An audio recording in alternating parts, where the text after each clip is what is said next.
앞서 TV에 대해 간략한 소개를 드리겠습니다. TV란 티네이저 브로드캐스트의 약자로 10대를 대상으로 한 방송이며 구성원 또한 10대로 이루어져 있습니다. TV는 매주 일요일 오후 9시에 유튜브에서 시청하실 수 있으며 코너 속의 코너로 매달 첫째 주에는 여행지에 대해, 둘째 주에는 경제에 대해, 셋째 주에는 문화 분야에 대해, 넷째 주에는 공부법에 대해 소개해 드릴 예정입니다. 이제 티네이저 브로드캐스트 TV를 시작하겠습니다. 첫 번째 소식입니다. 지난 11월 16일 금요일 성남 숭신여자고등학교에서 동아리 발표회가 열렸습니다. 각 동아리 부원들이 지금까지 활동해온 결과물을 발표하는 시간이었는데요. 여러 동아리에서 많은 학생들이 열심히 적극적으로 참여하여 더욱 의미 있는 시간이었습니다.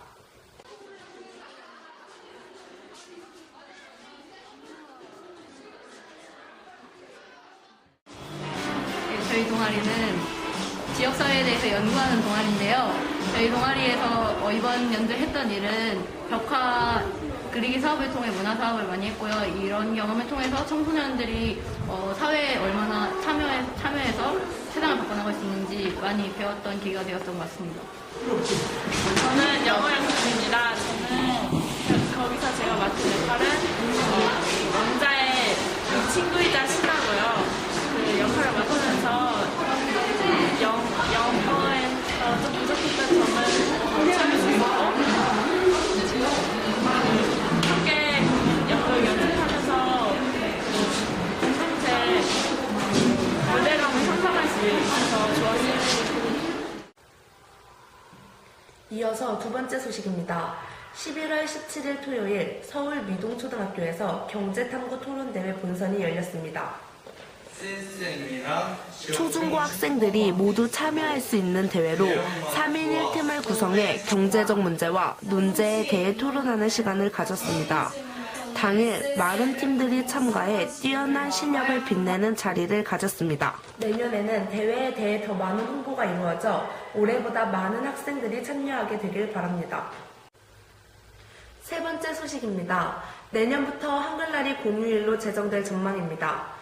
행정안전부는 지난 8일 관공서의 공휴일에 관한 규정 일부 개정령안을 입법 예고하며 내년 10월 9일부터 한글날이 다시 공휴일로 지정돼 달력에 빨간 숫자로 표시될 것을 전망했습니다. 한글날이 다시 공휴일로 지정되는 것은 22년 만인데요. 한글날 공휴일 재지정은 최근 한글에 대한 국민들의 관심이 높아짐과 동시에 한류의 영향으로 국제적으로 한글의 위상이 한층 높아졌기 때문이라고 예상합니다.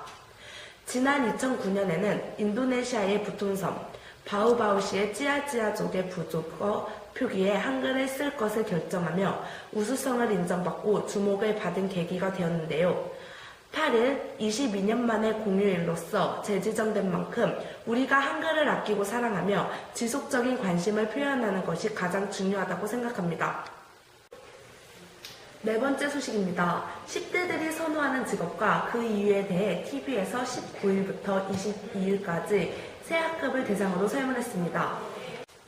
그 결과 예술 분야가 22%로 가장 높은 비율을 보였고 다음으로는 21%로 꿈이 없는 학생이 많았습니다.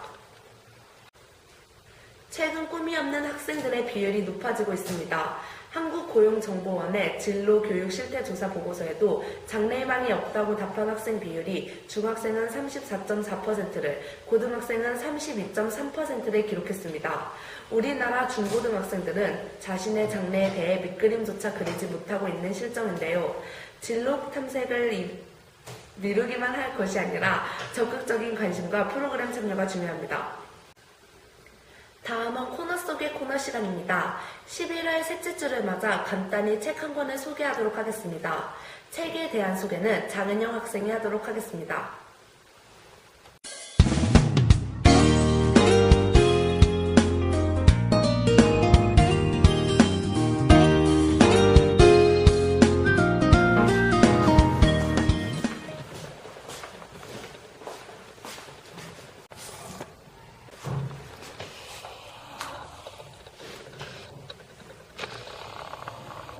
안녕하세요. 오늘의 책 옛날에 내가 죽은 집을 소개할 장은영입니다. 이 책의 작가는 히가시노 게이고인데요. 히가시노 게이고는 의외성에 중점을 두었던 초기부터 사회성을 중시하는 현재에 이르기까지 꾸준하고 폭넓은 변신을 해온 작가로 유명합니다. 이 작품은 잔혹한 사건이나 살인 묘사가 없는데도 독자를 긴장시키는데요. 사회성의 장치로 작가는 아동학대 문제를 거론합니다. 학대가 만들어내는 대를 잇는 피해의 악순환이 이 작품의 주된 줄거리로 현실 세계의 문제를 작품에 투영해 쉽고 재미있게 읽히면서도 깨달음을 얻게 합니다. 저자가 말하는 집은 인간의 가치는 감춰두고픈 균형을 상징하며 작가는 상처와 모순 속에서도 긍정적인 방향으로 나아가야 하는 것이 삶이고 건강한 인간을 암시하는 명언을 남깁니다. 추리소설을 좋아하거나 재미있으면서도 교훈이 담긴 책을 찾고 있는 친구들에게 TV에서 옛날 내가 좋은 집을 추천합니다. 감사합니다. 이번 주 동안 뜨거운 감자가 되었던 기사들에 대한 소식입니다. 먼저 사회 분야입니다. 점점 화장을 하는 연령대가 낮아지면서 최근에는 전체 화장품 시장에서 10대 청소년의 화장품 구매율이 높아지고 있습니다. 특히 색조 화장품은 색소에 독성이 있어 여드름이나 접촉성 피부염이 쉽게 발생한다고 합니다. 본인의 피부 타입에 맞는 제품을 사용하고 꼼꼼한 클렌징을 통해 예쁜 피부를 가꾸는 것이 현명합니다. 다음은 국제 분야입니다. 일본에서 지난해 발생한 동일본 대지진의 30배가 넘는 진도 10규모의 거대 지진이 일어날 수 있다는 보고서가 나왔습니다. 전 세계에서 관측되었던 최대 규모의 지진은 진도 9.5의 1960년 칠레 지진인데요. 진도 10의 지진이 발생하게 되면 20분에서 1시간 동안 파괴가 계속되고 안정되기 전 지진 해일이 들이닥칠 수 있다고 추정됩니다.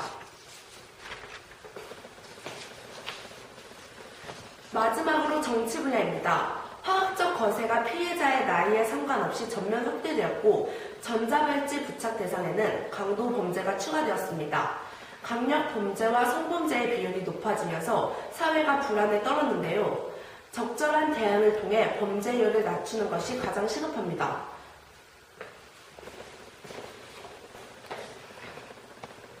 지금까지 TV 이간경이었습니다. 감사합니다.